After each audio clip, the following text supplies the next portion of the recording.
I'm gonna hire you for my graphic design. Then I need you for my thumbnails. Then like the one for the trans ally one, that was one that someone in my community was like, "You are so bad at thumbnails. Can I create this for you?" And they're like, okay, if we have this, we're going to distract people from what we're really trying to say, which is back here, which is, I just don't like seeing trans women around. It makes me uncomfortable. And sometimes when they're sexy, I get a little boner and I don't know how to deal with it.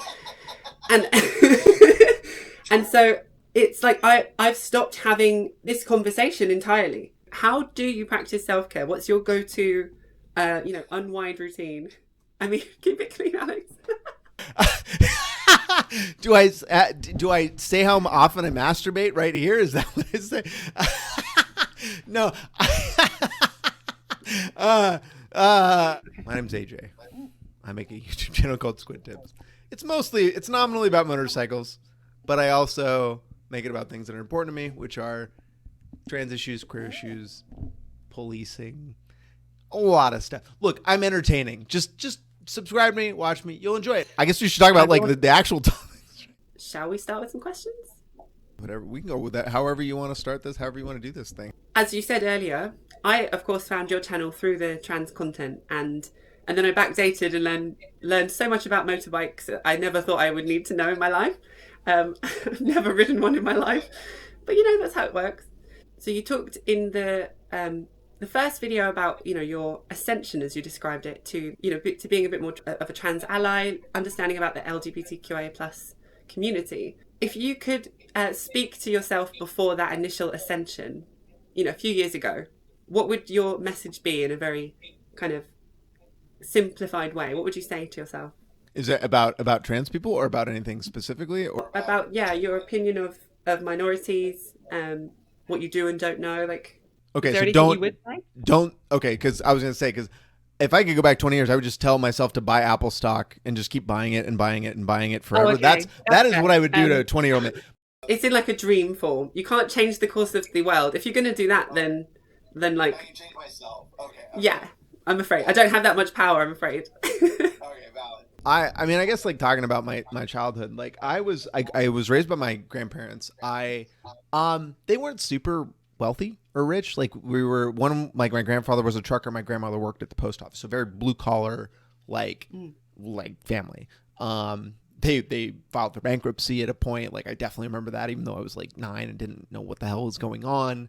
I had my father was like in and out of jail for drug crimes, like dumb bullshit, weed, like the normal drug war bullshit we have here, like dumb stuff like that. But I was a pretty shy kid. I didn't wear like nice clothes. Like I was popular because I was athletic and I was good. And like that, doing that like got me friends. And like, that was how I was connected to a lot of people. But I distinctly remember like connecting with some of the kids that were considered like weirder. Like I remember thinking like seeing kids get bullied and thinking that didn't feel good to me. Like that didn't look good. Like it was kind of like I don't know, the golden rule just kind of always really felt obvious to me. It's like, why would I ever treat anybody worse than like I would be treated? Like that just always felt like, it's like, if I want respect, if I want to be treated well, it always feels like I should be treating other people well. And I think like I've always kind of generally had like that mentality but there have been times just like anybody else like that I've like I stray from that path. I talk about it in the trans ally video. Like I distinctly remember again being bullied or being called gay a lot, and like that like a lot right, like to the point where like people like I kind of just had to tolerate it and take it for the most part. But like there were a handful of times where it became like really where I would lash out or would yell at people or whatever. But like that feeling of like being bullied, I guess like that I just kept that with me, and like I never wanted to do that to other people. But like it also, the reality is that trans women specifically, in the same way that like gay men, like they just made me uncomfortable for the same reasons of like I think that like as a kid, one of the big taking a step back, I think that sex education in the United States is really bad. It's just really bad. It's really conservative. It teaches shame. It like prevents us from talking and engaging with it. And so like I just had so many weird hangups. I was ashamed of my body. Like I never wanted to be naked in front of people. Like I like I can remember times of like just deep embarrassment like around stuff like that. And it's just like we had a swim class where everyone in the class had to go like get naked, and me just being like so like I'm a fourth grader and I'm just like anxious and scared, and I'm scared like I got a small dick, and I'm scared that like just all that, like why is a 9-year-old like worrying about that type of thing? That. Yeah, like but that's how like so like that is what I attribute a lot of my problems to. Is just like I just wasn't well educated. Like my grandparents never engaged with me on these things. Like I was a latchkey kid. Like I just kind of left and would be like gone all day, and like nobody really cared or paid attention half the time, like unless I was gone like for days at a time, or I made a commitment to come back. Like nobody cared. So like that is like the environment I grew up in. Was public education was my like basically my entire formal education. And so like, and there was a lot of, I mean, growing up in the 90s, right? Like I didn't know a lot of gay people. Like people were called gay, and it was, it had those negative connotations. So I guess I would go back and tell myself like, hey man, like the things I would tell myself would honestly be about like just live your values. Like don't worry about what other people think. Like what are they going to do to you? Why do you give a shit what they say to you? Why do you care if you're gay? What does that matter at all? It would be around changing my mentality towards those things, because I feel like I did have the right values at my core. I just wasn't confident in myself. I wasn't a confident person, like at all. I cared what other people said. I let what other people felt about me and say about me impact me in ways that today I just don't. So I think that's where I'd go. Yeah. To see someone so self-aware is really refreshing. I think that, like you've said, because of the education system that we have, and the is it meritocracy, where everything is based on meritocracy. That's it. People are so scared of their flaws and scared of what they don't know and scared of being wrong. Be who you are. Doesn't matter. Maybe it doesn't matter. Why do you care if you were gay? Obviously, in this hypothetical, as a kid, when you're questioning. Good for you. It's so funny hearing your story, and obviously drawing a parallel. Someone that had an education in a Western, obviously, country, but it was Britain. Very similarly conservative, very neoliberal. And I had similar experiences being bullied for being gay. And the difference being is that I think my strength in my character shined to the point that people that were kind of questioning or that didn't quite understand it saw that as like a threat. It's really interesting to see a similar kind of situation of how we both got bullied for something, but I felt like, bullying someone for being gay, or even insulting someone, calling them gay, was just this kind of just general term for like, you're a bit different to who I am, and I don't know how to deal with that, so I'm going to call you something and make you feel lesser than yourself.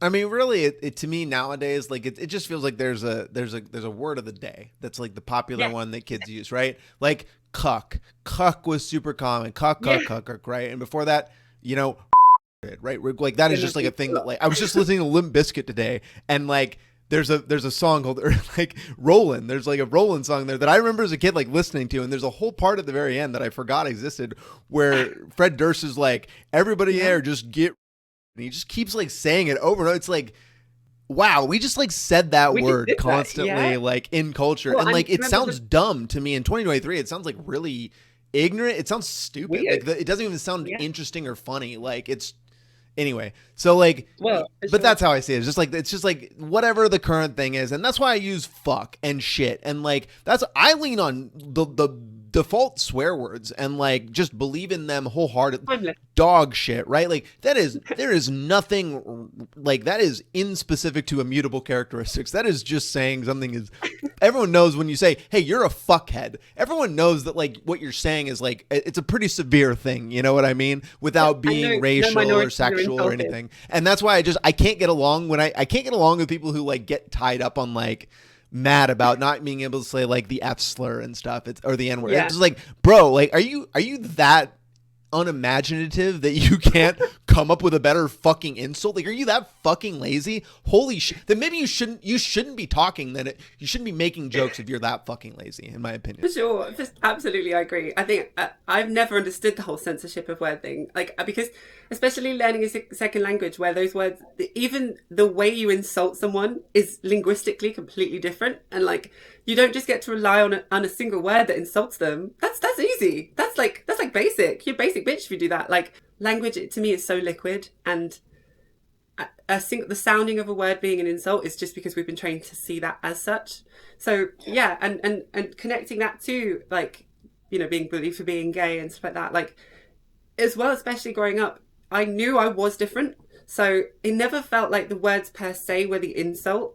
It was the making me feel like I'm different and kind of telling me I am different, because I knew I was. It didn't matter how they did that, whether it was physical abuse or, you know, words or anything. It was like, I knew in myself, like, yeah, I definitely am a bit different. So that's not the problem here. The problem is like, how do I get out of this situation? Because I don't like having my head smashed in. Like, I felt different in ways that were not like related to gender and sexuality. Like I felt different in like that I just was more emotional and cared about things more than other people. You know what I mean? Like I had more, like I didn't know what this was, but like I had more empathy, and like that was a weird feeling as a man, like especially in sports, right? Is like, and all these dudes that are just like don't give a shit about that. So, but like, and I think that's where some of it came from, is like queer people or the people that were, you know, nerdy or whatever, like they also had more empathy because they had to, or because they developed it through, you know, whatever. And I think that's also why I kind of have always connected more with the groups that are more on the fringes, racially, like minorities, because they have to deal with more shit, so they have more empathy. They like have been through more trauma and they've had to process more things, and it just made them people that were more holistic and complete, or like, or at least like had more experiences that were similar to what I had. So I think I went for a similar thing in that when I kind of acknowledged the differences I had in me, I saw the world in a very different light. And specifically transitioning from, you know, male expressing to female, the world around me changed as well. And I had never really foreseen that. I knew I would change. I knew mentally I would be the same, but my body would change and my confidence, and that happened. But then suddenly people aren't laughing at my jokes as much. Suddenly people are telling me to smile more, and apparently I'm not capable of opening my own doors. But secretly I don't mind that, and I kind of liked it. Anyway, we'll talk about that later. You talked about your experience with gay male attention and how it made you feel. And so talking about like the male gaze, and I might have to use the P word as well, the patriarchy word. How much did it teach you also about the kind of feminist experience and the female experience? Because you don't talk about that as much in the video. And I'm really interested to see, you know, did you kind of get a bit of an understanding about why girls are the way we are? Oh yeah, honestly, that was like a cornerstone moment for me, to be honest. You know, again, like I, as a man who like went through the American system, I totally see how men are so fucked nowadays, and how they walk out, and like how many women are like, men are terrible these days. I'm like, yeah, like I know why, like I totally get it. And they're like, why aren't you? And I'm like, well, I had a different life with a different experience, you know, like that's like, I'm an exception, and that's not because I'm great. Like that's accidental and chance in a lot of ways. But like like men are just, they're shielded from needing to develop so many social skills and empathy, because again, things are just pointed to them. And like I in the trans ally video, this is an example, is like I have people say like, well, from the starting point of people are like, well, men will always be more physically better than women at everything, period, basically, right? You're always going to start with advantage. I'm like, what if we had like motorcycle racing as an Olympic event opposed to bench press or whatever the fuck? Like sports are shifted towards attributes that men have, and men are so, again, it's so inert in us that like they don't see it as a choice that was in their favor. So like that's what I mean, right? And those are things that you're totally right. Like I did not understand, and then as I had that experience, as I had things and realizing, yeah, that was the thing. I was like, fuck, I don't want to do to women. Like, and the truth be told though, it didn't solve it. Like, again, this happened in my like 19, like I was still very, I don't think I really became, like, I'm not, the person I am today is not the person who I was at 21 or 20, even 25. Of course. Like I, like, I don't know if, again, I don't consider men like really like baked until like 25, because I don't feel like I was really even close to baked. Like I thought I was, I believed it, but like I wasn't. And like now at 37, I'm like, oh well, you're never really baked. Like you're always in a constant process of change and development, and there is no static. And like that's the fallacy, is like thinking that you were ever one thing. Like it just doesn't Yeah. work that way. You are, the environment hits you and your brain, like it happens, like it creates physiological changes, trauma changes things physiologically. Like it's just, we're always developing. It's obviously clear how that the way you would treat women around you is with a level of equality that is just taken for granted in modern society even today. And I think that, like we were saying about the bullies that would just say a word for someone that's different to them, we're seeing now a kind of backlash from kind of male groups that are saying, hold on, I feel lesser in society, I feel targeted, men can't be men anymore, you know. And I think that that's actually just a level of equality that society is aiming for, is that, yeah, men can't do anything without being held accountable, and women are not going to be, you know, relentlessly, objectively subservient to you just because we're told to. And so I think that the backlash of that is a kind of like, well, we can't even be around anymore, Harry Styles is wearing a dress. And it's like, maybe there is a huge group of men that have not been allowed to be emotional. They haven't been taught to have you know, empathy, like you've said. And it's taken two major life events in both of our lives to even be able to understand that's where we are, by the sounds of things. Which it shouldn't need to as well, you know. Like you said about the education system, we should be being taught how to, you know, deal with our emotions in modern education, but we're not. We're taught hymns and Pythagoras' theorem. But There's just like this giant gap of like what the public school just kind of expects you to learn at home, which is like a lot of like how you deal with conflict. Like the most important thing, in my opinion, is like, in really for a human being, is really to like, how do you manage conflict? Like, are you able to like hear somebody and like internalize it and like assess it yourself, and then like, but integrate that with your own logic and not just take their opinion, no, but like synthesize that with other opinion. Like, are you able to do that? Or when someone's like, hey man, you made me really mad when you said that thing, do you just blow up at them and tell them to fuck off, you know, and like get mad at them defensively because your pride is so important to you that you can't, like, and you're breaking friendships because, you know what I mean? Like that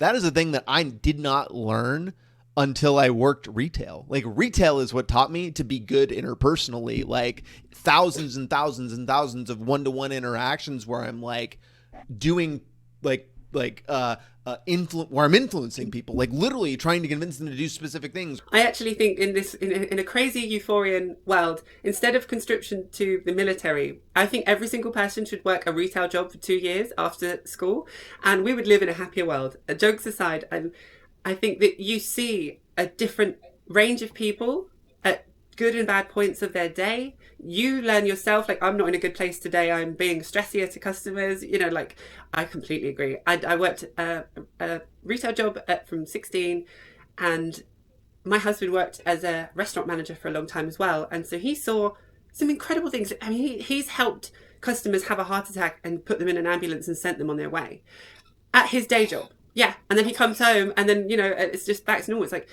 that's not what you really see in an office. I completely agree.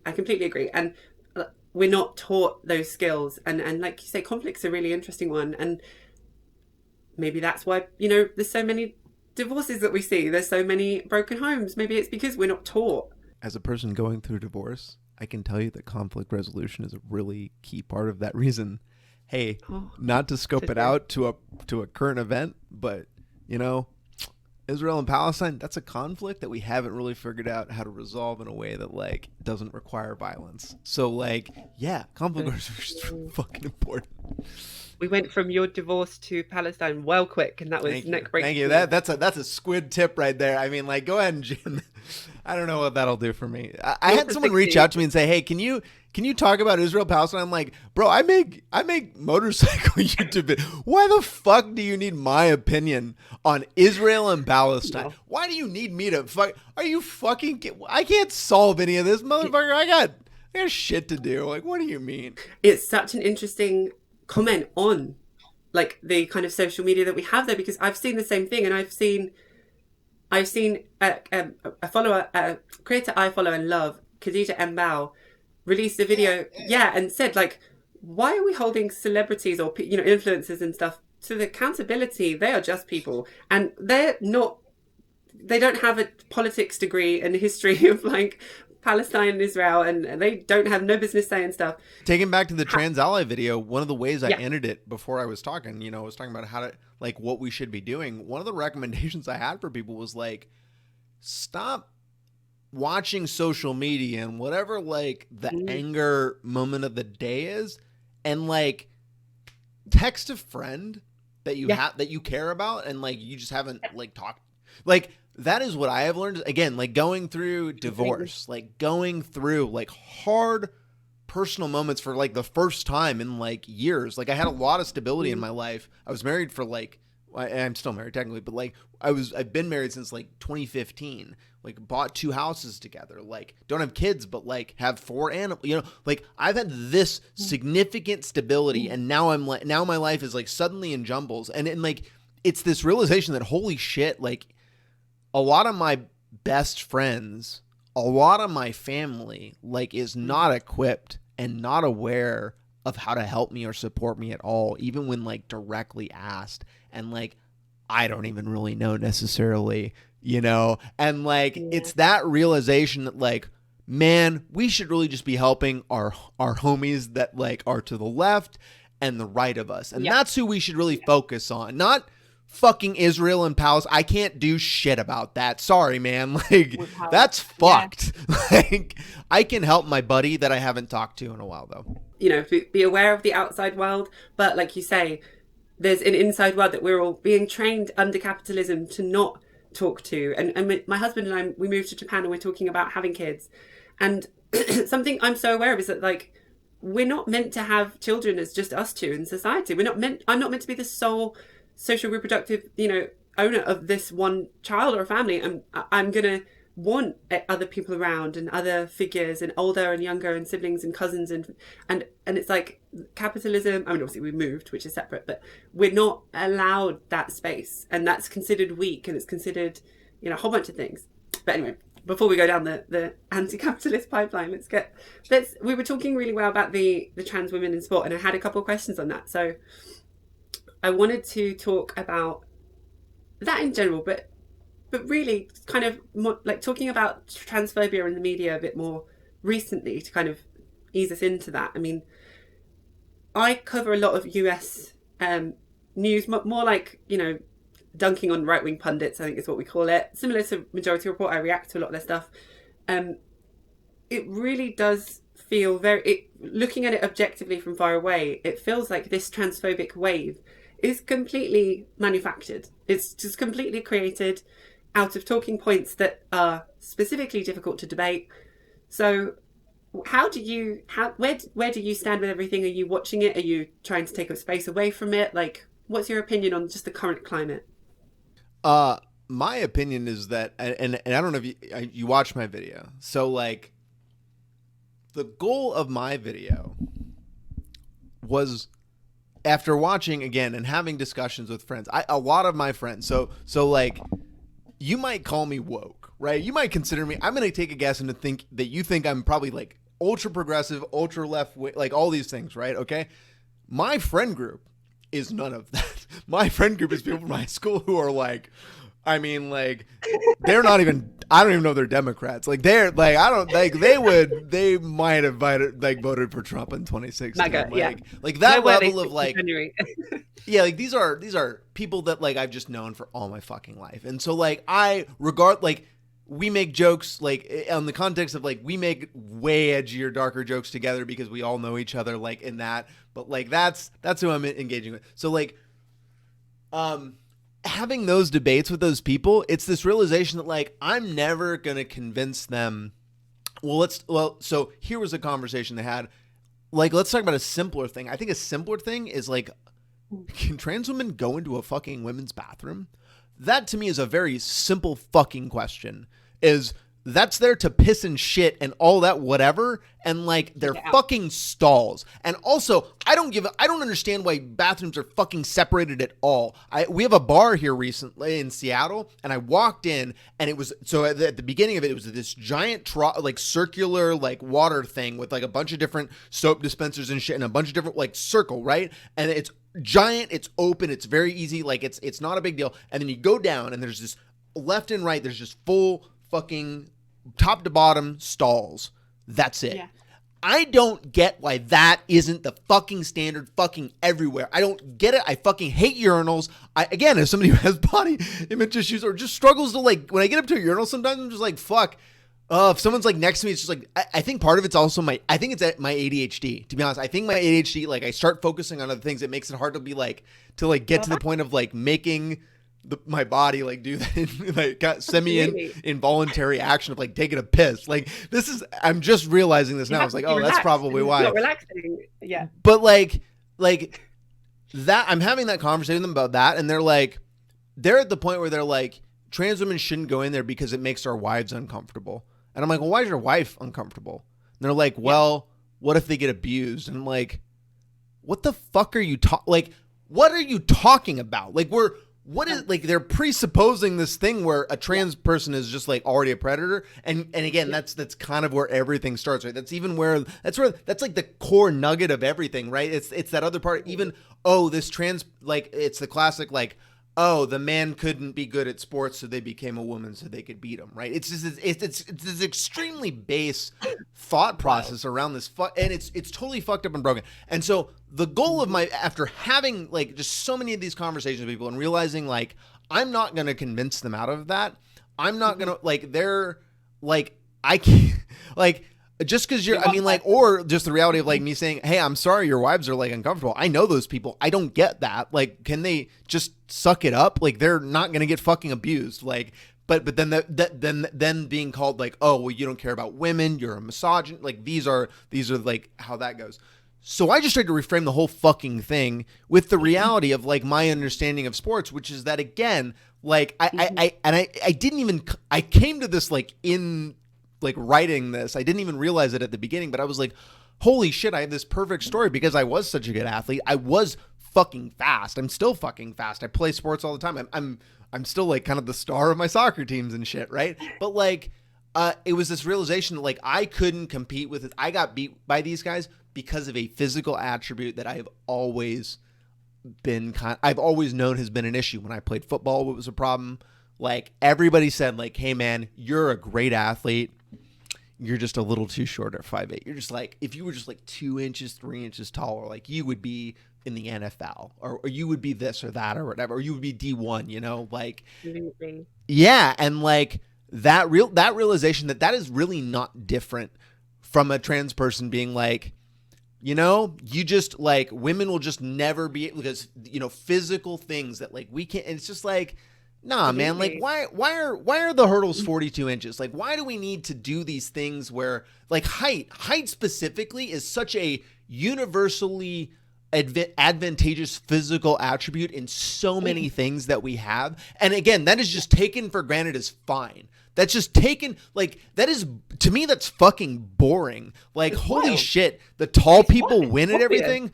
That really makes it boring. I've been watching MotoGP. MotoGP is like world global motorcycle racing. It is so cool to not have to worry about people's physical attributes and like how big they are, and like just to watch the fucking sport and be like, it doesn't matter if it's a man or woman in that. Like, it really doesn't matter. Like, it's the machine and it's about engineering. Like, it's all the things that men still care about, like the science and the data and all that shit. It just doesn't involve, if you're fucking taller, it doesn't matter.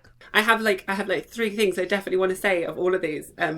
We could even come back to the toilet thing because, again, that's a whole other conversation. I think as well, a lot of biological women or cis women have to just learn that like the world is not built around them, and I get really sick of like, protect the children, protect the women, because that's a very patriarchal sentiment. But does that mean then screw over everyone else? And that, to me, that's a very, also like, you know, your children could be trans, your wife could be non-binary. Like, there are so many problems with that anyway. But coming back to the toilet thing, because maybe we can talk about that in a second. So this is talking about like sports in general. I never liked sport as a kid. I always, especially as a male expressing like boy in school, basically, I had to leave all of my girl like friends behind, get put with all the boys, have to get changed suddenly in a room full of them into this like shitty rugby outfit. It didn't work for me. It's like muddy, it's raining, it's cold, and then I have to run around a field with all these boys. No, it was like it was like hell on earth for me. And like all my girl mates are playing netball, and I'm like, oh, Sarah, Stephanie, I miss you. You know, it was horrible. So I always associated sport with pure hell on earth, and I'd never allowed myself this, right? Absolute respect to anyone that does. I understand that that's an internal misogyny as well, technically. But so from someone that has no understanding of sport, I cannot grasp why it's so clearly segregated anyway. How in boxing, I think you have like weights, right? Heavyweight, lightweight, because it's basically saying these people are going to be better anyway, so let's put them in their own category. And yet trans women can't play chess against women and men, and so the connection in my brain is so weak, because it's clear that it's just old-fashioned systems that are just not changed. Like you said about the toilets, like why do we even gender toilets? If there is an innate danger of putting men with women, then people need to sort that out before trans women or people get even put on the scene. And then the kind of nailing in the coffin of how I know this is just a massive talking point from the right is that trans men are never brought up in this conversation, and non-binary people they wouldn't even grasp that.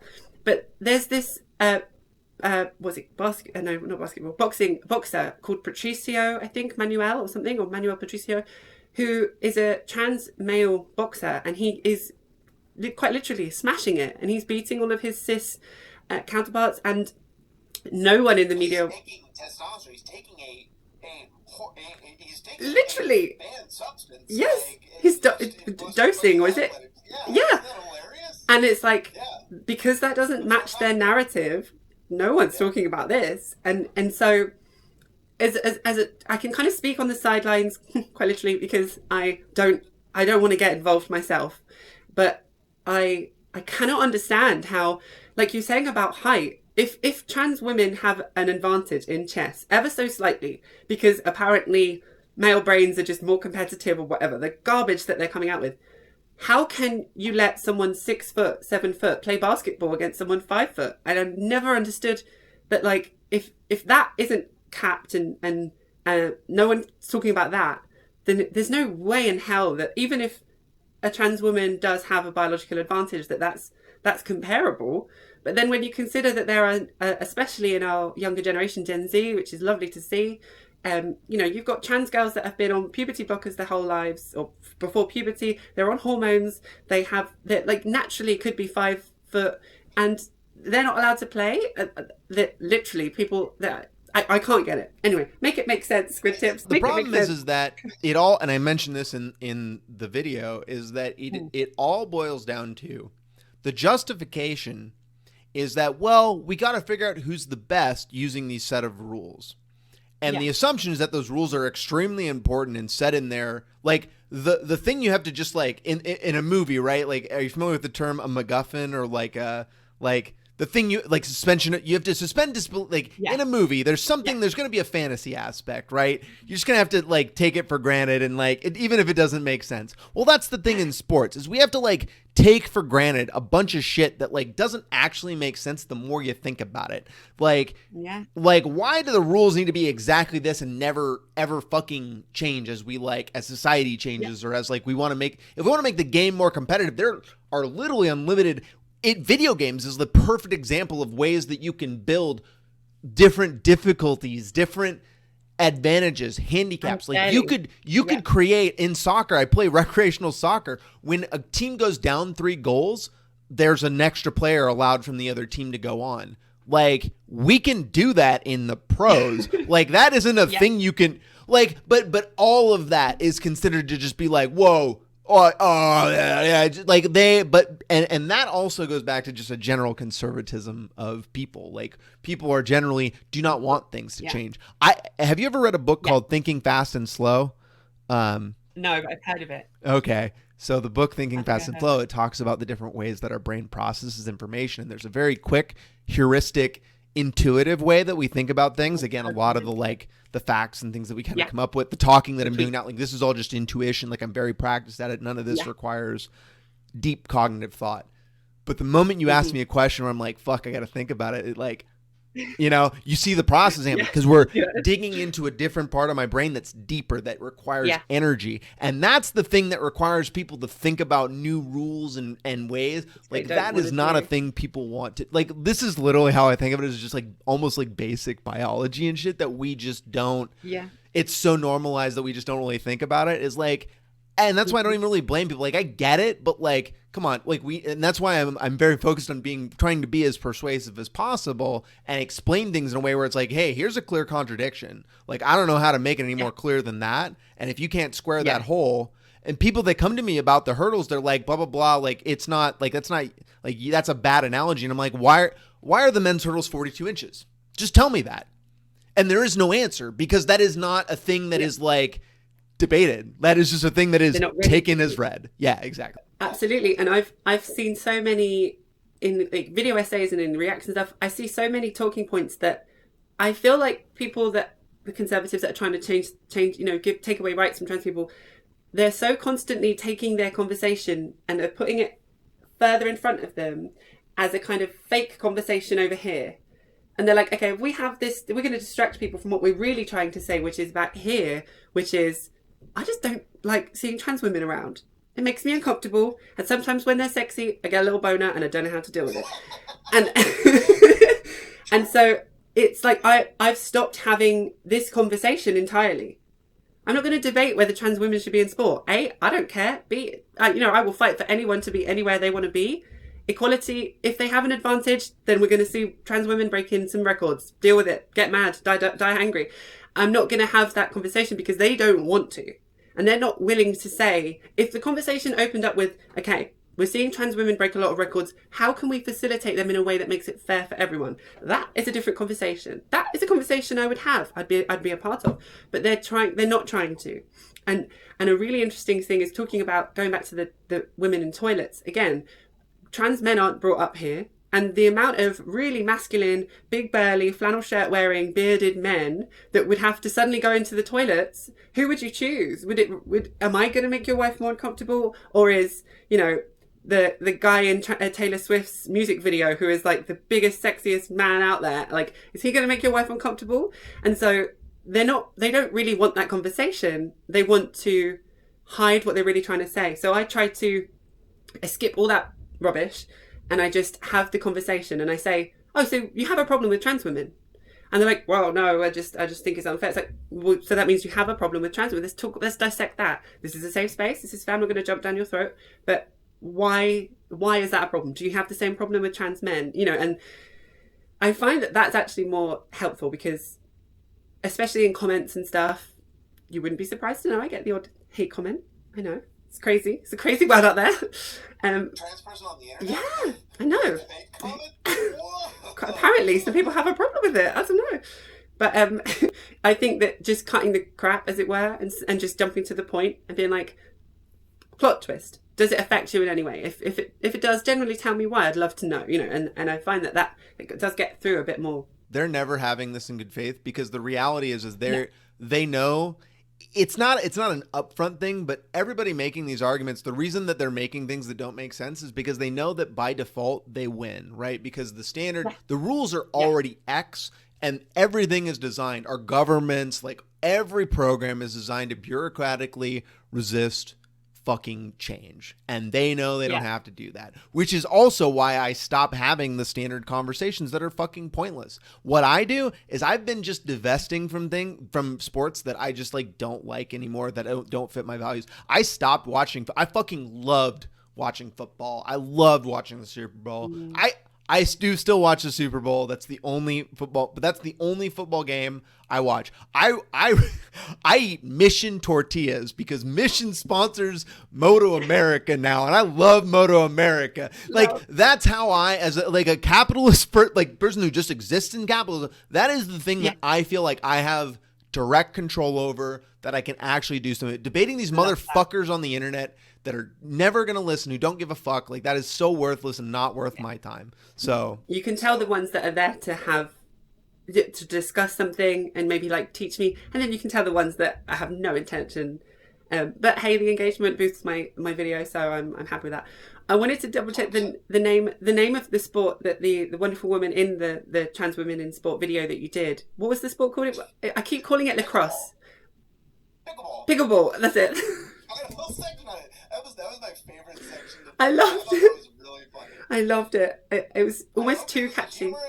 Yeah, pickleball, exactly. But it's a great analogy of how it's like, it's so, even in the saying of it, it's so fun and happy. It's like, it doesn't have to be this difficult. And I remember the only form of physical exercise or stuff that I enjoyed was dance.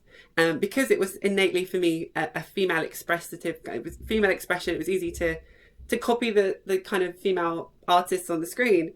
And that was always so non-competitive, and it was always about self-improvement, quite literally, in technique and ability and posture. And so I think as well, there should be a complete difference between competitive and non-competitive when it even comes to these things. But for me, when trans women were banned from chess with it, I think it was FINA, F-I-N-A, I think, I can't remember. That to me was just mask off.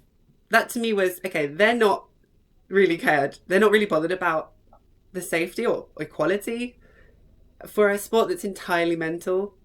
It's then very sexist to say that men have the upper hand, and they went so far, they kind of went back on themselves. that is at the core. To me, that actually seems like the core. And it's so dumb because it's so literally obvious. They're like, when they say trans women will always be better, like it's never fair. Like they will just say it. People will just fucking say it. They'll say trans women will always have an advantage. Like it literally is just like, bro, you do not have a positive, like, you do not think much of women, man. Like that's all that says to me. The other thing I would do differently is, like, you know, a thing we could do is we could actually make sports less about these individual events and things, and we can make sports that are more intellectual, that are more group oriented. Like we could have sports where we're building interesting shit or whatever. Like think about the things where, like, what is important to society. Like what I don't get is, why is throwing shit like far? Why is that an important thing we need to compete at? And like everybody needs a fucking watch. I don't get that anymore. You know what I need? I need to fucking, somebody show me how to build a goddamn bridge or cure fucking, who can cure cancer the best? Like what, you know, like holy fuck, like just open your mind up. Anyway, like I know, I agree. Like a competition of like how many safe and edible berries can you forage in an hour? You have a team of 5 people. And like, you know, it can be accessible for, you know, anyone, any kind of people in wheelchairs or anything. But like, why are we not watching that every year? I'd sit down to that. I know my husband would. Like, yeah, that's an amazing point. Yeah, I think that's blown my mind a bit, because I'm not in the kind of industry enough to even think of it like that. But what does just purely beating someone for the sake of being better than them really do? Wow. I mean, really, when you get to the top level of sports in America too, is the realization that like the people that are at the top are people that were born with a specific biological advantage, just happen to be picked up, and then from there were supported significantly, right? They were, capital and investment went into them with this specific intent to return a profit by turning them into professional. Like that's just, you just realize like that's part, and it's actually fucking disgusting to me is the reality. Like I feel like that is so fucked up, because sports to me, I love sports so much. I love the team building aspect. I love working with other people. I love the coordination. I feel like it teaches so much. And I like to exercise in ways that feel like a game rather than actual. I hate, even though like I've spent too much time in the gym lifting shit, like it's so boring. I just want to play a fucking game. Like that is just all destroyed with all of this focus of bullshit. I don't give a fuck about any of that, but like that's why, you know, like, and that's the sad part too. I found that too when I started the channel, and I kind of started talking about JK Rowling and all of the problems, and people that found my channel were people on her side, and it would just absolutely, I mean, it was lots of views, but not from the right people. And is it not the right people? Well, people on the right. I mean, that's who you want to convince, is it not? Is that not who you want to change minds? I think, good point. I guess At that early level, I didn't have enough confidence to believe I would be good enough to change minds. You weren't ready for that. Yeah, I was still trying to learn. That's not who you wanted to reach. Yeah. Yeah, and I think I might say my channel is less, or I want it to be less of a thing about, like you're saying, is about an educational thing, which is fantastic. I think mine is a little bit more of a journey of self-discovery, and it's called MATRI Archetype because each of the archetypes are different playlists about a version of me. You know, one is called the wife. One is how hilariously I'm in this heteronormative relationship where when we go outside, we look like, you know, Gaijin A and B, you know, white couple in Japan. And then behind the scenes, we're like the most socialist, crazy people in the world. And so the channel is meant to reflect that. And I think that a little bit of my backstory is more about, I was very much caught up in the neoliberal girl boss movement, and I loved business studies. I've always wanted to own my own business. I did for a period of time. It did really well. I worked for a huge company. I was doing all these great things, and then I had facial feminization surgery on my forehead. But as you can tell by the fact that I have one of the biggest fringes on YouTube, it failed, and the surgery left me botched, and that's why one of my eyes only kind of opens halfway, which never used to happen. I used to be able to fully see, and so I wouldn't know unless you said it. yeah, once you say it, everyone's like, oh shit. So it left me fully unable to work because I would get headaches if I looked at the screen too long. And as an interpreter and translator, I couldn't do my job. And then the company that I had devoted years of my life into dropped me like that. And so the millennial flames of socialism just started to burn within me. And I realized, like, oh gosh, if it's this hard for me, imagine if you were born, you know, less able, disabled person. You just don't have a chance. And hold on, maybe. And then I started learning about how white people get more jobs and just my name and learning as a woman as well, compared to my experiences as a male expressing person, how different life is. And it just, one thing led to another. Now I watch a lot of the Majority Report. Let's put it like that. But I think that my channel is more of a kind of acclamation. That it's more declaration of, like, I don't know everything. I didn't learn properly. In the UK, we got taught a very capitalist upbringing, a very conservative upbringing. I'm unlearning so much. The situation now with, you know, Israel and Palestine, like, I'm learning the history now. And there's so much I haven't learned yet. There's so much I am, you know, taking in. So my channel it's more like, come along for the ride. You know, things will come up as we go. We'll learn them together. I don't know everything, and I don't claim to. And if you're in the same boat as me, you know, jump aboard and we'll get there together. And I've seen, like you were saying about the kind of genuine connections, I don't think there are many people that can say mid-video essay, but I don't know everything. Go and talk to these people. If you want to know about this, ask Khadija and Bao. If you want to know about this, watch some FT Signifier. And that's kind of my spiel, really. Yeah, I don't, I think that honestly, I feel like a lot of the creators I watch, I think that's kind of like the difference between the people I feel like I watch is, I feel like everybody I watch can do that. I feel like I watch FT Signifier and he says, this is what I feel confident in. Hey, you should probably talk to this person because I don't feel confident in this thing. I watch Noah Samson and Noah Samson says, hey, this is kind of what I feel good with that, right? Like, yeah. That is the difference. Is I think that's also the problem with why fucking sometimes, you know, more leftist or progressive content creators, their fucking videos are so long, is because they're so scared that people aren't gonna realize that they didn't think of that or whatever. Like, yeah. I also think that's kind of like a burden in some ways, but like, yeah, if they can demonstrate that, like, that's when I'm not looking for people to be perfect. I'm not looking for people to know everything. I'm just looking for people that like have done some experience and like have studied or a thing that I'm interested in, and then can present it to me in a way that like I understand and like makes logical sense with the other information that I have. And like, no, obviously nobody should take information from a single source ever for any reason, you know, like exactly. You should but like but we're also limited by time and attention that we have. Like I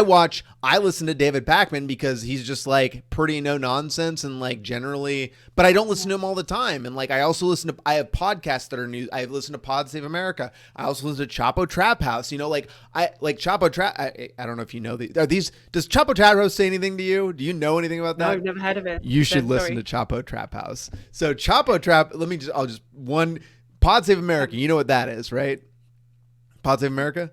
Okay, so Pod Save America is a bunch of Obama staffers who created a podcast empire after they left. They were really popular during the 2016, like that's when they got really, and they're gigantic now. They're like the leading popular progressive like they're not directly connected to the DNC, but they know everybody because they're all ex-Obama staffers. So there's that, right? That's like the Democratic line, but like leaning progressive, like they push back. Chapo Trap House is like the Bernie Sanders, like, fuck the Democratic Party, fuck capitalism, fuck that, like, make fun of everything. Like, but those are like the different perspectives that I get because they push back really, really hard against, like what the government says. But like Pod Save America will say, this is why what they're saying makes sense. Or they'll say, when it's really bad, they'll be like, I don't really understand this thing. Like, I can't put a good spin on this. Like, I think they should probably do X, Y, or Z, you know? Yeah, anyway. I see. Okay, I'll check them out, definitely. I'd love to broaden my horizons a bit more outside of the Majority Report because I do feel like I'm just scratching my surface on just that. And like, I think Hassan Abi is the only two I really focus on. So yeah, thank you for the recommendation. And I get kind of a curveball question then and just give me your kind of natural response. But as a British girl, technically, talking about the US and the US politics, I get a lot of questions of kind of like, why are we talking about this? And some of the responses I give is obviously a lot of my kind of unlearning of the past or relearning of the past is how much the US gets involved and is involved. And so many socialisms that the US has just been like, nope, and just said no to them. And so there's that kind of as a background thing, but also living currently in Japan and the conflicts kind of building up with other kind of surrounding places, like it could very much affect our lives long term here. But what's kind of your opinion of like someone not from the US talking so involved and so into US politics? Like, do you have any responses of that? I think you just need to look at COVID. Like, COVID demonstrated that like the reality is we are all interconnected. Like, when China stops manufacturing shit, everybody is impacted. When when the Russian war happens and suddenly oil goes up, like that impacts all of us. The reality is unfortunately, like the US is just a really powerful country. It has a lot of influence over what happens, what other countries do, because it has a lot of wealth, because it has a lot of firepower and like intimidation factor to just tell people what to do, or you don't have a fucking choice, you know? Like that's the unfortunate reality, is that like we do kind of just influence shit. And like what I would say is, I would say in the same way we were talking earlier, it's like pay attention to what's happening globally, but don't like spend your fucking time worrying about it. Worry about what's in your local, like spend more time. I spend a lot of time thinking about Seattle politics. I pay a lot of attention to my local police department. I think, again, the other big like if you would say an activist theme of my channel is like police reform. Like I sincerely think police reform is like the number one most important issue, like domestically to the United States. I think is like our cops are just fucked. Like there's 700,000 cops in it, like as part of like this fucking country, and like that's like, you know, and then like we're the most incarcerated country, like you know, like this to me is like the drug war, like this is the problem of our country. So I spend a lot of time, and I have so much like I have so much personal experience with it that I spend a lot of time talking about it. Like that to me makes way more sense than like talking about global politics, you know, for the most part. But the reality is, like you said, the U.S. influences everything. You should probably just know what we're definitely. And I agree. Like there's a lot more weight in dealing with those subjects than like the next Republican primary, like, which I'm ironically, like, I'll ironically watch that because Majority Report covering it and I'm really involved. And then like I went after that watching it, I went with my husband and I were like getting ready to fall asleep in bed, and I was like talking about the Republicans running. I was like, and Vivek said this, and then like Mike Pence said this, and my husband just looked at me and was like, what, who are you? Like, what, you don't even know who's running in Japan. I was like, oh yeah, good point. But I completely. I haven't watched any of them. I haven't watched any of them. I don't give a fuck about. Doesn't matter. Yeah, exactly. Because whether or not they get on the podium matters whether fucking Donald Trump ends up in prison or not. Or dies from a heart attack. And Yeah. Until that's figured out, I don't give a shit about any of that. Exactly. I vote my 2 cents on other shit. Yeah. Which is where I kind of should be as well, really. There's so many other things to talk about. But I can't believe I hadn't said so much about the police element. And obviously I know that was another kind of main milestone, I would even say, in your channel when you released the kind of video. I think it was a short I saw, but it kind of explained what happened and how, you know, the policeman pulled out a gun on you and he was not in uniform. And then that kind of threw you into the spotlight a little bit. And I would love to talk about this if you have time left, because again, comparing our kind of situations. So I lived in London, I was brought up in the UK, and my dad was a metropolitan policeman. So, and not just like for a long time of his career, but before I was born, he was a kind of out in the streets policeman. But he was eventually developed in his career to the kind of the big policeman that stands outside number 10, the kind of Parliament building, with a massive AK-48 gun and is in charge of like taking down terrorists if they arrive on the scene. Yeah. So when there would be bombings in London, my thought wasn't, oh my God, what's happening? It was, oh, is Dad okay? And I would get a call from my mum and be like, oh yes, your father's off today. Don't worry, you know, love, he's not going to have died. And I'm like, oh, cool. I'll go back to school, you know. So from my perspective, I naturally had a different opinion of police and the police force. It was my dad's job. It was like, it put food on our table, and we had I was very lucky as a kid. I didn't really want for anything. And you felt like your dad was a good person, right? I always felt like my dad was a good person, but then in all seriousness, what kid grows up and is aware of the systemic issues in which your dad is falling victim to until, you know, I'm 7. If he brings me home a Barbie doll, I'm like, oh, you get me, you know, but then it was... He says he's stopping the bad guys, right? Yeah, literally. Stops the bad guys, yeah. And the worst part is that not only did I obviously fall for that, but he fell for that. And so when I had this socialist awakening, and my dad would still vote Conservative in the UK, and I'm sure it's even got over to the US, exactly how problematic that is to have a trans daughter and vote Conservative. And Brexit happened and Trump happened. And I remember actually cutting out my parents for a couple of years. And I said, look, you cannot have me in your life and still vote Conservative. I'm sorry, you don't get that. You're asking for my sisters to die. And just because I'm lucky enough to be happy and passing and think doesn't mean you get me, you know. And so there was a lot of tension, but it was, and no one in my family had ever done that. It was a huge deal. I had like aunts and uncles ringing me up like, stop this, you know, it's crazy. But even that to the side, I would never be able to bring up the police force. And however bad things would be, however we'd get into the good stuff, I would never be able to say to my dad, defund the police, you know, the systematic racist police in the UK need to be taken, nothing. And so only now am I even equipping myself with enough information to feel comfortable questioning him in my mind, let alone verbally. Gosh, no. But I think the US is a really good example of how overt that corruption can be. And your video is a clear, I think as well, like your video is a clear demonstration of that. And because we live in a world where we can all have video cameras on us, we can film something and send it straight to TikTok before our phones are confiscated. And then we're also seeing on the other side a lot of mysterious police videotape being lost in evidence. And I actually think, you know, a large proportion of this, I don't want to say revolution because it sounds a bit too dramatic, but a large shift in political, status to a more socialist and progressive state is because everything is accessible online instantaneously. People can get more information and make up their own minds. And when you see, I mean, the BLM, George Floyd, what happened there is because it was videotaped and it was recorded and people could see it, and you cannot deny that. And if you deny it, it looks worse. And we're seeing that in the UK in a similar kind of stream of racism, but how recently there was a young kid arrested or taken away by the police because he had a Palestinian flag. And yeah, and it's too undeniable at this point.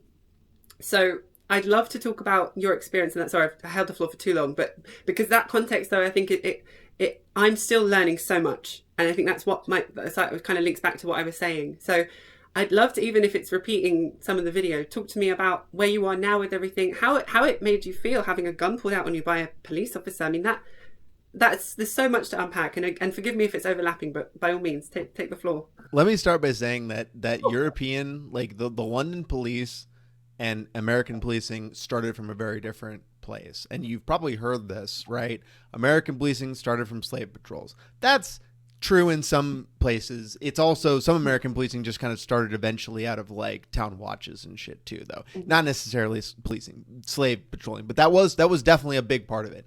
In London, it was different. In London, it was started because a gentleman by the name of Sir Robert Peel actually created the first London police force, and he had a series of like 12 rules that are actually, I look at and I say, yeah, that's what policing should be, because there's a lot of shit that's like, hey, you're there because the fucking community needs you. Like, you exist as a servant. Like, and it literally puts framework around like, you shouldn't be fucking with people. You shouldn't be hurting people if they're not like, don't beat the fuck out of people if they're just like stealing stuff, you know? Like, it's just like things that like common decency and humanity like should have. But we've been in American policing, again, we're talking about things that influence other countries. Holy shit. American policing, I have no doubt, influences other countries, which is just insane post 9/11. Like, 9/11 is what made American policing just absolutely insane. You're totally right. What you glommed on is that like American policing has always been insanely corrupt and problematic, because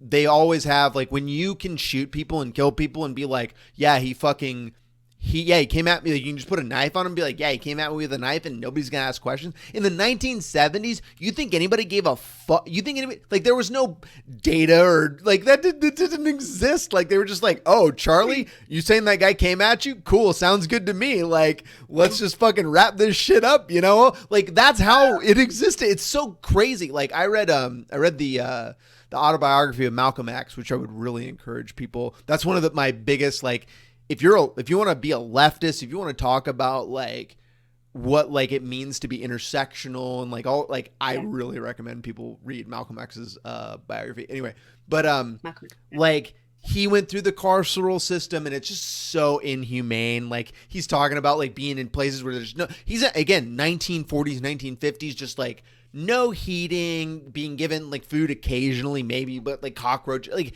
just such horrible conditions. That is actually what led him to going into the Nation of Islam. This like it was a black separatist movement. They're saying like black people should create their own country because white people are destroying black culture, is more or less like their, but that's what got him into there, is because they were like, if you do this, you can get a religious exception to go to a better prison that actually like you wouldn't just die in, or from fucking malnutrition. So anyway, American policing has always been just completely fucked. So going back to my situation, I was just simply riding my motorcycle, and I happened to pass a guy who was a detective. What's embarrassing is that he was a beat cop, meaning a cop that was in just a police car driving around, going to calls, doing fucking traffic stops, you know, gunning people for speeding. He was that for 25 years. He got a promotion to detective. He was driving to go pick up his body armor. They're like, hey man, we really kind of, we can't get your body armor over here. Can you go get it? We need to just go across town and get it. We know it's like 45 minutes. Do it on the clock though. Like, that's literally the situation he was in. I pass him less than a mile from my fucking home before I get on the highway, on a place that I go by all the time. The street is there's a golf course on one side. It's 2 lanes each direction. Another big problem we have in America is our traffic system's totally fucked. So 2 lanes each direction is an indicator for me as a rider that, like, especially if one side has no cross streets, no intersections, nothing, I can just bolt down that fucking thing, no problem. It's only a quarter mile. I mean, like, I've done this a million times. Like, I know exactly where cars come in and out of. Like, it's just not a problem. So I do it. Yeah. I'm sitting there at the light at the end of this stretch, just waiting for the light so I can get to work. And I look at the car, like, it's just like a weird lighting or something. Like, what the fuck is that? Like, why is the car in front of me? Like, why is the paint doing like a weird lighting thing? And I go to look, and like literally the moment I look, he's there with a gun. Like, the moment, like 3-4 feet away from me. Like, not even enough time to assess what is happening in that situation. And my first thought with a person with a gun on me is just to like put my hands up. Hands up, don't shoot me. I am not going to cause any problems. I'm really as physical as I am, and as like maybe people would be intimidated by me if they saw me as like a biker and like I have a concealed carry, I like guns, like I'm so nonviolent, it's not even funny. Like I would rather run from a situation than use my gun. The gun is literally like an absolute last. I never want to hurt anybody. I don't even want to shoot people. But it's like the reality is I'm also aware that like I live in America where school shootings happen and people just show up to the mall. Like that's just I'm a pragmatist. So like but like I'm just like hands up, don't shoot, and he's just yelling at me. I have headphones in. I'm listening to music and I have I have a helmet on. I literally can't hear a fucking word he's saying. I'm trying to read his lips and I just see him, he's just talking and I'm just like, and I just keep yelling at him like, hey man, I'm in the middle of the fucking street. Why are like, I've been pulled over by cops a lot. I was pulled over by the cops 6 times in a single summer. I almost lost my license. This is not a new experience for me, having a cop pull me over. Yeah. This specific stop was insane. Like this was not like anything else. You know what I mean? Like no cop has ever stopped me in the middle of fucking traffic. And anyway, we go like 90 seconds. He finally, at some point, he gets frustrated with me. He's yelling at me, give me your wallet, give me your wallet, give me your wallet. I have no idea what the fuck he's saying. I keep saying, can I take my helmet off? Why are you have a gun on me? Like, why are you drawing on me? Go watch the video. I mean, like, I have a full video. You can watch the full thing on my YouTube channel. Yeah, but like, I'm just like, why do you have a gun on me? What is happening here? And I just decided I'm not putting my hands down until the gun is off me. I saw people fucking die. You know, I've seen Philando Castile was like, ooh. He went, yeah. I'm just like, fuck you. Like, fuck, I don't listen to the cops. Like, fuck you. I'm right here. And then he got so mad, he went into my pocket. And what was cool about that later is that is a massive violation of my constitutional rights. The cops are not allowed to. So pointing a gun at me does not, in a legal sense, bring them under like any like legal way where he can just go searching me and shit. Like that's actually not allowed. So when he pulled my wallet out at gunpoint, when I was like, what's happening? That was like a really bad thing that my lawyer was really stoked that I had on video. So like, he does that. And when he did that, he put the gun down and I was like, can I take my off? And he nods and I'm like, thank God. Like, and I'm like, okay, I take it off. And I'm like, the first thing I'm like, bro, can we move out of the middle of the street here? I'm really uncomfortable where you stopped me, you know what I mean? Like, so, and then he didn't realize I had a camera. And anyway, so fast forward, I end up filing a complaint. A lawyer reaches out to me. I end up suing my local sheriff's department because what they ended up doing is when I filed the complaint, the justification the sheriff gave was they were like, yeah, we went ahead and investigated it. And we've decided that the only thing that happened here that was wrong is he was discourteous to you because he kind of like swore at you. That was literally after watching my video, that was the one thing that they held him for, was that he was discourteous to me. And that was because in their policies, they didn't have written down anywhere that like the fact that if you point a gun at someone, that's not force, right? That does not count as force in a legal sense. Which is an insane thing to say because the Seattle Police Department, this is again, like maybe this is different for you, but like we have a county and then we have a city. And so I was in the city of Seattle in the county of King. And so the county is the sheriff. So the sheriff was what pulled me over, not the city. But if you go look at the city has all these like just a giant set of rules around when you point at someone at this point, this is force and this is what you have to do. You have to write it's like fully drawn out. So me and my lawyer were like, yo, you're not calling this force. The people that you literally look at that you're also in the same city of, like they have like a whole thing. It seems like you're the ones that have the policy that are kind of fucked up. And that was why they paid me $65,000. That's why they chose to settle with me. And that's why with my lawsuit, I forced them. I was like, I'm not going to settle with you unless you change your policy to say that drawing a gun at someone is force and you have to report it. So in the event someone does what happened to me again and they don't report it and first off, they have to report it. If they don't, then they're breaking the rules officially. And so there's more ability for the next person to legally sue them and cause even more damage potentially, because that's how our country works. That's how things that's how the police get reformed, not because we create laws and because we do like government to like solve it and agree. It's because bad things happen to people and like I just happen to be able to like make something happen. That's how fucked up we are. But anyway, you were, I don't want to say lucky because that takes away from your like, you know, your strength in doing this. But you had a camera on you, you had evidence. The amount of people that might not have been able to, you know, afford a camera, and it would have just been their word against an entire organization, that's not going to result in the same thing. Two things.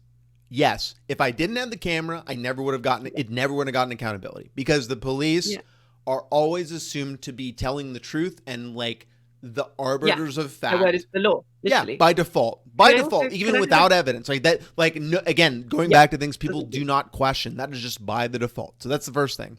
I literally walked into SPD because I didn't know this guy. Didn't give me his name. He didn't tell me I'm with the King County Sheriff. He didn't even. I literally couldn't even see in my video. I couldn't bring any identification. Like that's how unidentified a man was with a gun on me. The number one comment was people being like, "Bro, he was a cop? I had no fucking idea. I would have shot him in the fucking. I would have drawn on him, you know, because I didn't know. I was being like attacked. Yeah. Yeah, but like the I walked into SPD and I was like, "Hey, this happened to me," like, and I described it, and they're like, "Do you have?" And I'm like, "I have video," but I didn't trust. I was like scared of what would happen if I admitted I'd be. I was really afraid, like what they would do to me. And I was like, "Yeah, I have video." And they're like, "Well, that doesn't sound like a cop. You should file a police report," because that person was definitely not a police. A police officer would absolutely never do that, was what they told me. So that, without video, that was completely unprovable. And I have multiple videos now where I basically describe like, hey, you need to be rolling camera 24/7, 365 specifically for this reason, that insane things will happen to you. And the cops, like, you will just have no recourse. But the second thing is that I was the right person because I was a white dude who was credible, who could talk, who could communicate, who, like, I was that's exactly how I describe it, is like, I'm not happy it happened to me. It fucking sucked. And it was definitely it was a thing that my wife says it contributes to the divorce, is like that. Like, it was a lot of stress for people reached out to her on Instagram, were like harassing her, or like talking shit about me.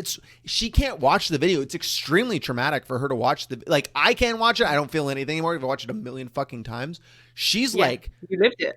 I lived it. But like, she is like, she hates her coworkers were talking about it. Like, she could not escape this thing that she hated. It is a trauma for her. I wish it did not happen to me, but I am glad that it happened to me, because I am one of the few people that would have been able to turn it into what it was. Like, almost nobody could have done that. So, not to get too like sad about it, but you're still here today in spite of that happening to you. And I think that we've seen for far less people being unalived, and there's nothing else you can say to that, you know. And that's the ultimate thing, and not just the US. We're obviously seeing it globally in so many different ways, but it comes down to that. Like, there's a reason there are so many fewer people in minorities to fight for their own rights, because they don't have that safety net. And that, like, I can say from my perspective as a white person, if I got stopped by the police, I would be worried for my safety, for what would happen, and I got evidence. But the first thought in my mind was, tell my parents I love them. I might not make it through this episode, right? And that's the really alarming thing. I mean, I've seen some, you know, a lot of racialized black creators saying, like, if a policeman stops you, you're not thinking, oh, let me get my license. You're thinking, am I going to live through this? Having done nothing wrong, doing everything right, am I still just unlucky? Have I been pulled over by one of the really bad ones? And like, and when I hear that, like you say, it is probably one of the number one reasons, one of the number one issues in the US, and I can completely understand that. And I think in the UK we always have such a different kind of insidious version of events. The systematic racism in the UK is never, I mean, it's that bad in some ways, but we don't have guns on every police person, you know? So there's not that initial danger of like, oh, they could just shoot me and then I can't even defend myself, you know? And that, to me, hearing that is wild. I mean, if a non-uniformed police person, or even a police person, pulled a gun on me, I would assume this was some form of like terrorist act, or like, you know, a prank. I'd probably laugh because I think I was on TV. I'd be like, where are the cameras? I haven't done my makeup. Oh shit, you know, like. Where are you at, Ashton? Yeah, totally. Ashton Kutcher, are we doing a punked? Is this old school 90s? So yeah, I mean, I'm like you say, I'm so happy to hear that you made actual change, that you survived. You got a number plate that the state paid for, but it's also very alarming that you are lucky enough to have survived because you're lucky enough to have survived, if that makes sense. And kind of weirdly correlating that to the kind of trans discussion now, and what we were talking about is, unfortunately, there is a lot of depiction of trans women in the kind of before and after, and a passing trans woman. And because of the kind of male gaze and the sexualization of trans women, the women that look like a real woman and stuff like that, and that goes to such a disjustice of the process of people that do transition a bit later, that aren't as passing. Again, that word's a bit iffy, but and as like you have said, like you want to change the system for people that are less fortunate. I think there are it's something we should all do in our other kind of situations as content creators, to kind of speak for people that don't have a voice, and within that it takes so much research, doesn't it, and to learn about things. There are things I did not know before starting this channel that now, you know, I have to know about and I want to know about and speak for. But wow, absolute respect for what you went through. I think you talked about this earlier. Like, I do think that people look to content creators to be like, have an opinion about everything. It's a misunderstanding of like how much power and how much this like money and like advantage this gives me. Like, I have almost 150,000 subscribers, and like my understanding of what someone with 150,000 subscribers like got and had and how much money they had was like not what it is now. It's this realization that like none of those things actually directly correlate to how rich or successful or how easy their life is. It's just not like, because of the way that I create content, because I don't really take promoted shit, and like I kind of don't even really promote my own Patreon. Like I just am so focused on trying to make it a thing where it's like it's like a give back thing almost, like for me in a lot of ways. Like Community, people like think that like I'm like, I mean, like I literally made, for the first time, I made more than like $10 a month in like this last year on YouTube after like 6 years. You know, I made $1,000 one month in like the absolute biggest month I'd had ever in YouTube. But like that doesn't come close to paying my fucking mortgage, like let alone my food, you know, like these are not even close. And like this month, I had, at that point, I was getting about 800,000 views every 48 hours. And like right now I'm getting like 15,000. So like, that's like the scale of like the whims that I'm at with like the YouTube I kind of just am like at the whims of whatever the algorithm chooses to give me with where I'm at now, which is why most motorcycle people do like sponsor content anyway. But like my point is that like I don't think that every creator even needs to talk or care or give a fuck about anything. I think that's actually really fucked up. Again, going back to like, we're just fucking human beings, man. Like I just, you know, like if you get if you're popular on YouTube, like it's luck, it's maybe your skill set, and it's like how you look and like all these things. But like, I don't think you need to do that shit. Like if you don't want to, I will probably talk about things because again, I feel uniquely immune to a lot of things in some ways because of how like honest, like my brand is kind of being pretty honest and like kind of whatever. Like I'll tell you when I fuck up. Like I don't care, but like, I don't think you should feel obligated to. I think it depends on the subject, obviously. Like, I'm not about to make a whole video about the historical political climate in the Middle East. That would take me a new degree.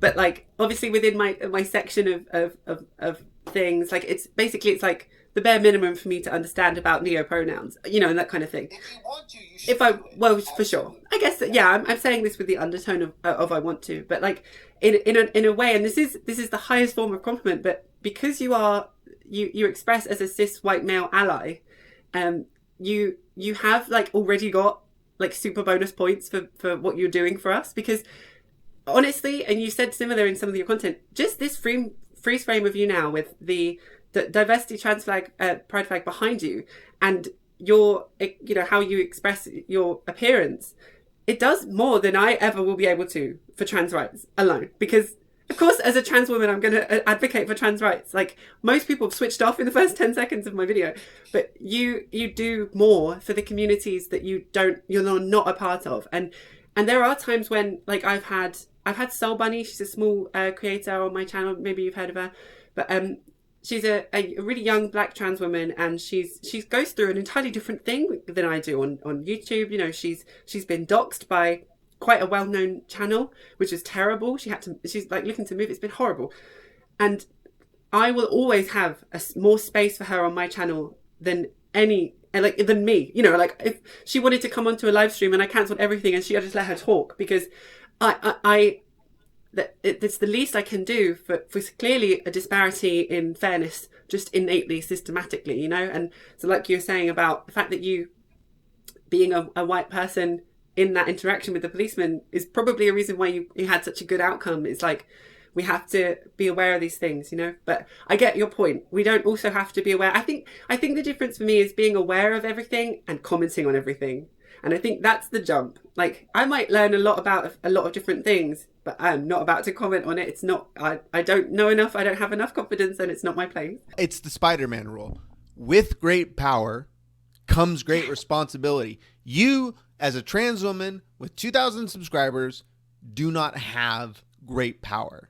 You do not have great responsibility. Good as point. A white man who looks decent, who can talk, and again, I talk about this trans ally video, as someone who can sell, as someone who is aware of the realities of this world, and who has friends and people that I fucking love so much who are negatively impacted by the society we've created that treats trans people like fucking shit, I feel obligated to do it. I don't feel like I would be being a good person if I just if I didn't. And that's I guess that's just an internal thing. Again, I try not to judge other people by that standard. I also, again, I also lucked into, I lucked / whatever, like interested into like a job that pays me a reasonable amount, that like, I've always been into technical things. So like making the jump to like doing like editing, video editing has always been an interest I've had. So like I created my own football. The first video I ever created was a football highlight video after I left for colleges to try to send to them to get them to recruit me into like, whatever. So like, that's what I mean. It's like with great power comes great responsibility. We don't all have to do it. If you have the ability and you want to and the drive, then you should. You know what I mean? That's how I feel. I completely agree. That's a great point. And I'd love to use that for another essay I'm doing. I'm literally looking at a video essay about content creator responsibility. And I think I actually used that quote in the script. So I might just have you read that out if that's okay. Because sure, whatever. I love to do. I never get asked to do anything for people. I reach out to all these like the small and big people that are smaller than me now, like way smaller than me now that I've gotten popular, and people that are bigger, and nobody cares about me. I'm like, okay. I would help you, but all right, whatever. I swooped right in. Well, I think that's actually something else that we were talking about, like why we have our channels. And I think that is another one for me. Like I love sitting down and talking to someone and hearing their experience and making correlations and learning things. But specifically about responsibility, I think like, I don't really think in most modern history people have, there are a wide group of people, all creators, all influencers, celebrities, as it were, that have like so much responsibility and power. I think that's quite a new thing for anyone to just come across. And like, so we see, for example, on TikTok, if you have a very normal family, normal couple or whatever, or person, they go viral, that's instantaneous success, and it involves an element of management, of money sensibility, of calm, of responsibility. And I actually know an accountant that has, deals with a lot of instantaneous famous people that come into loads of money and they don't know what to do with it and they blow it all. And some of them have like, addictions that a huge amount of money is not necessarily good for them and stuff. So I'm really interested in this whole idea of responsibility. And as a very small creator myself, I can already see the kind of sparkle of like, hey, hold on, people are listening to me. And that can be an alluring thing for many people. And then you look at Ben Shapiro and Jordan Peterson and the terrible side of this that are clearly being funded to say some terrible shit. And they know it. Or they're just really bad people. I don't know what I want to believe. What's worse? Yeah, they generally are advocating for a genocide of a minority, or they're getting paid to be an advocate for a genocide of a minority, which is worse. Like, exactly. But it's a fascinating topic, and I think it's one that we're only really having to deal with now because, again, like Khadija and Bas says in their recent video about like celebrities at one point were just celebrities. They weren't expected to comment on the political climate of the global, Western majority. And it's like, now suddenly that's expected of people, we're finding out that actually they're not as lovely as we thought. And it's created this kind of anti-parasocial, like the downfall of J.K. Rowling is probably the biggest millennial representation of that. One of the most monetized and lucrative IPs of modern times is now a shitty mobile game where, you know, the graphics are terrible and that's all she's getting, really. Like, and that's because of her extremely problematic views. And I think that's both a wonderful and terrifying thing all at once. No, it is. It's interesting. It's a democratization of influence is how I kind of think about it. Because before, like, celebrities, right? Like, who made Brad Pitt? Well, Brad Pitt was a very attractive man who could act. Cool. But it's also Harvey Weinstein and all these other motherfuckers who are probably giant pieces of shit who in reality control our, you know, because they create media, because they're part of these, you know, Rupert Murdoch. Like, who does Rupert Murdoch put on the fucking TV? Like, that's Tucker Carlson, right? Like, these people are artificially created as influence. And yeah, the bucket, the orifice, as Steve Jobs might call it, is, you know, these fucking media companies and shit. And so what is cool about YouTube, and again, what I feel is like so empowering, is like, it is a democratization. It is where you and me can have conversations and where we can be super real. And if people are looking for a real connection, which is what I think a lot of people are looking at, especially like as our country's going to get more fucked up, as like capitalism kind of gets more late stage, more like the shit just kind of like gets worse and worse. Like, people are just like, please show me something real. Like, stop lying to me about the way things are, you know? Like, I feel like it's very powerful. And again, that's why I'm so attracted to it. It's why I love creating videos, because I think that, like, looking into somebody's eyes through the camera, I think it builds a deeper connection than podcast or anything or like audio can do. And it can help convey information in ways that, like, change how people think. And, like, so that is why, again, like, I don't feel like creators should feel obligated. But if you want to, in the same way that, like, I've been creating motorcycle content for 5 years, and then I get really high one night and I'm really fucking angry about how my friends are treated and about how shit is existing, and I write 3,000 fucking words, which is the baseline of that Trans Ally video, because that is literally how it happened. I was insanely high, and I get kind of emotional when I'm like, and it just like, and and it had been mulling in my head for months, and I was really fucking upset about it. And like, again, it was a deeply personal issue to me. And like that is where I feel like the real, like, that is where, like, the real human connection comes, and where with that becomes change, you know? Yeah. Possible because you had access to the infrastructure that allowed that video to be created, platformed, and sent out there. I mean, that is a side of modern technology that we have never seen before. And like you said, it's a complete paradox to the kind of Hollywood celebrity famous side of things and the very manufactured music industry, where we're now seeing a bunch of celebrities from that time period losing their marbles a bit and going through some really hard times because they were at a very young age scooped up by people now that we know are very problematic, you know. And we're seeing it's almost, I love how you described it, the kind of, what was it, the democratization. Influence or whatever, Not easy to say.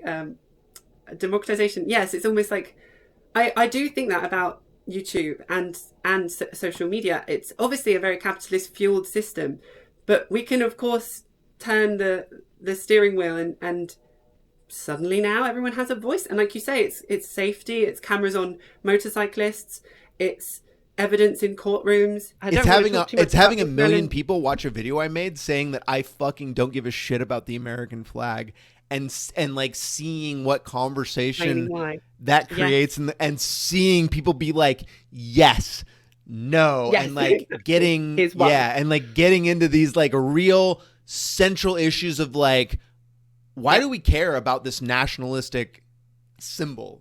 Anyway. Yeah, completely agree. I think that's coming at the forefront with Israel and Palestine at the moment, and I won't go too much into that, but the backlash of what's clearly propaganda from one side, that we're getting like adverts talking about certain things coming up. A lot of people are saying they're seeing like actual propaganda from Israel saying like a different narrative of what's happening, but people have social media, people have on the ground recollection of what really is happening.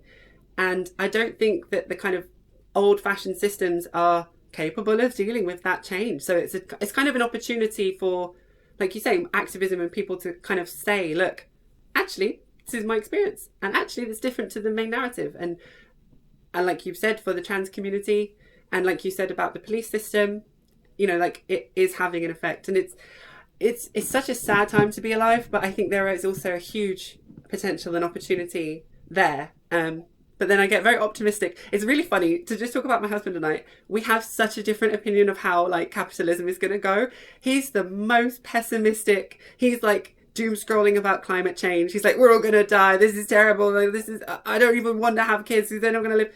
And then there's me, this like little butterfly flying around. It's like, no, it's all going to be fine. We're all just going to change the world, and like everything's going to be great. We're going to just all become activists, and capitalism will just burn itself out. And it's sure going to be in the middle of those two things. I would tell your husband to just not worry about. Don't think about that. Think about what you can do in the next month to make your life, and like maybe like that's, you know, like with my divorce, with all my life situations and changes, as I've experienced more like harder times, moments where I'm like really sad and not feeling good, the more I'm just like, why am I thinking so far in the future? Why don't I just think about the thing that's in front of me, that I'm like, the things that I enjoy right now in this moment? Like that has been the biggest like thought technology right now in the last like summer that I've developed, is just, again, after releasing these videos and talking to more people and engaging with so many more people,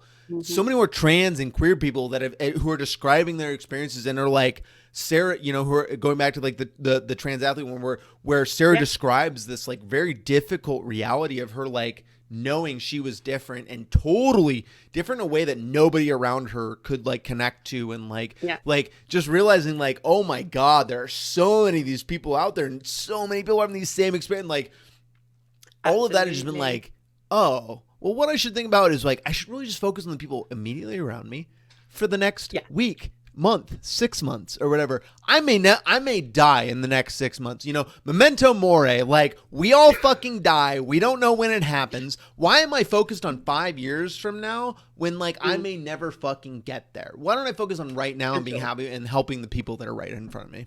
That's completely fair, and I think in a similar vein, I've really taken on a lot of advice to just like fill your cup first, and you know, before you try and do everything for everyone, just sort yourself out. Like you said, like talk to a friend you haven't spoken to in a while. Check on them first, then, you know, a random person that you haven't ever spoken to before. Yeah, I think I'm definitely trying to do that.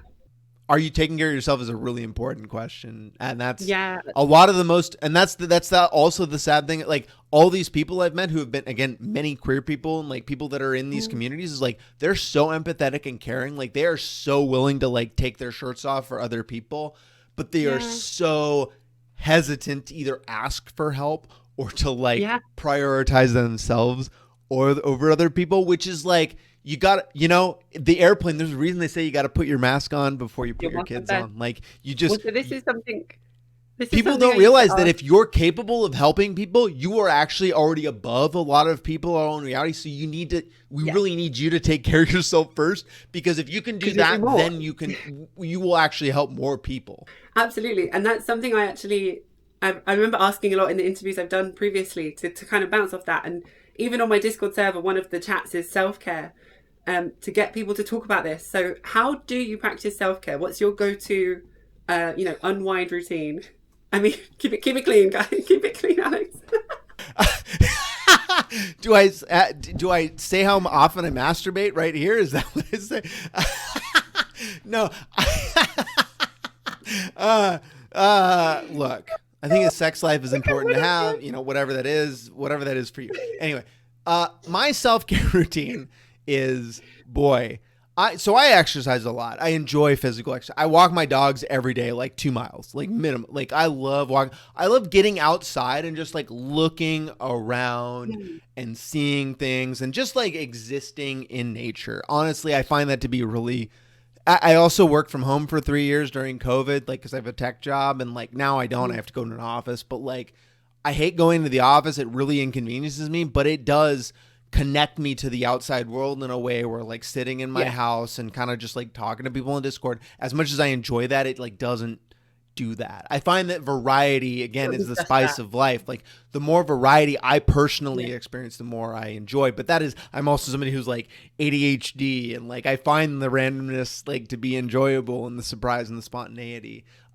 Physical exercise is like critical. I just think that's really important. Like, I also, again, in recent years, like, or in recent times, like, especially right now, I've spent more time just like talking and engaging with people who like make me happy when I'm around them. Like that is a thing that is, again, newer for me. Fun. I got a girl, again, I'm going through divorce, but like I got a girlfriend and she makes me so happy when I'm around her, and I'm spending less time creating YouTube videos, like like the actual editing process, but I'm spending more time like thinking and processing and feeling, you know what I mean? And like that to me, like I feel like when I output after doing stuff like that, the output is so much more of such a higher quality as far as being able to transfer the information and connect at like a deeper level when I've done that stuff, you know, rather than sit at home and like whatever, but. And just turning it out. Yeah. And I think like I'm the same in that I enjoy that bit the most as well. I enjoy the creation part of the video essay. I love to think about the set design and the hair and makeup and the costumes. And then once it's done, the editing, when I'm like time coding small bits, I'm like, oh, I hate life. Why am I doing this? And so allowing myself to take my time on the fun bits is like I really agree, is a great form of self-care. Well, thank you. Thank you for, making me laugh so much from embarrassment from the initial answer, which I think I might have to somehow keep into the video. But yeah, thank you so much. I think that's fine. We should probably wrap up. So that's probably I was gonna say that's when we work out we're starting to lose our marbles. But well, I mean, I've taken. You said 45 minutes, and I was like, bro, you ain't talked to me yet. I talk a lot. I mean, same. I said that for your sake because I know that you're a busy person. You got your day. When you said you had a day job, I was like, oh, this poor person. I'm so sorry I'm taking the time. But like, I was like, I'd love to talk, and like this as well, just candidly get to talk. And this has been fun. Outside of any form of content creation, I've had an absolutely wonderful time. If there's anything you need from me, please reach out. Feel free to ping me on your Discord, and I will be happy to help. But yeah, thank you so much. Well, it's been great talking to you, and yes, I will hit you up with your thumbnail advice and to make me some. Thank you so much. I appreciate you. And let me know if you need more patron advice and about tiers and everything. Anything I can do at all, genuinely. All right. Thank you so much.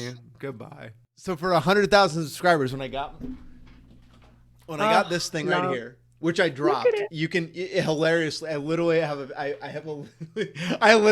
was fucking around with it in my backyard.